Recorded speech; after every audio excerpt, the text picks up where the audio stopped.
Good morning, good afternoon, good evening, whatever time it is that you are tuning in to this message.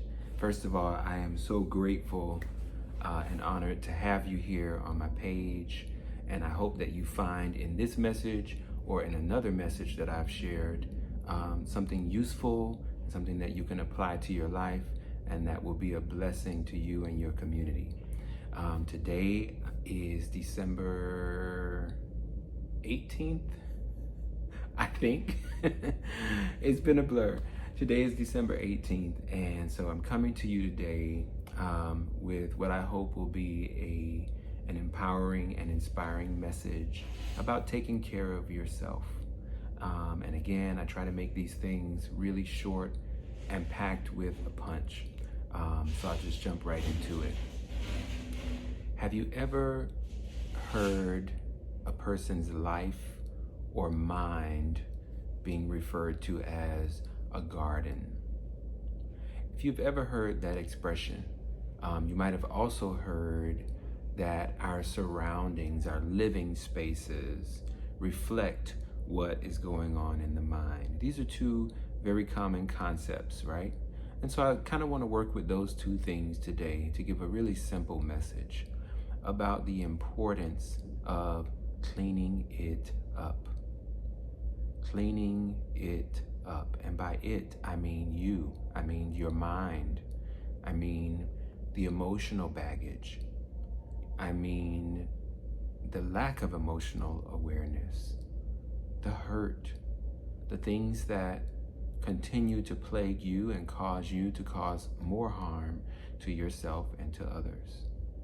To clean that up, to make sure that every day we're taking actions to till the gardens of our mind, to make sure that we are taking action every day to uproot old weeds that are there in this garden of our mind that are no longer serving us, to become the observer of your own life, to become a non-judgmental observer of your own life, looking at things objectively, monitoring your own behavior, and taking note of the things that are getting in the way of you and your highest good, you and your best development, you and your best relationships. Because there are things, right? We all have things to work on. And so this message is to encourage you today to take care of your garden. Clean it up. Till the garden of your mind. Clean up the rooms in your mind. Clean up that house. You know, we used to say in the church, get your house in order, all right? Same concept. Make a commitment now until the rest of this year and beyond to begin and continue the work of constantly pruning, constantly excavating, tilling that ground, and then replacing those old, unhealthy, unhelpful thoughts, beliefs, and behaviors with something better. And that is what gardening looks like, right?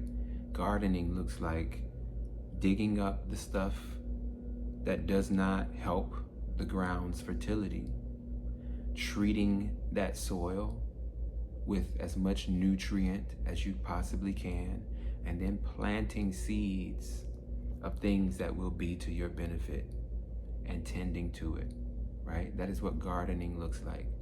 Deep cleaning a house, same concept, right? You don't clean your house by going in and just spraying deodorizer everywhere, right? That doesn't clean a house. What cleans a house is taking stock of what is there that should not be there. Taking time to identify those items, throw them out, declutter, and then to cleanse, right? To wipe the slate clean. And then we can put in the nice, beautiful fragrances. And then we can put in those beautiful pieces of furniture and decorations and things like that. But throwing decorations and throwing perfumes and things like that on a house that has not been sanitized, has not been decluttered, really doesn't make much of a difference.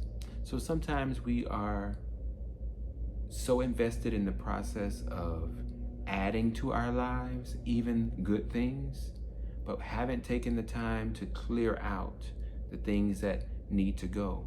And that process needs to happen first.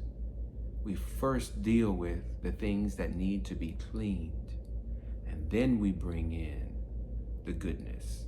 We can't throw the goodness on top of all of the filth that's there. And excuse that language, I know that it could sound a little harsh, but I really want to drive this point home. We're coming to the end of this year, and this is the perfect time to do some reflecting on what is the junk in my life. What are these areas where I lack self-control that are wreaking havoc in my relationships and in my mind? Where are the areas of my life that I don't have peace? Let's look at what's causing that, and let's work on clearing that out, whatever that looks like.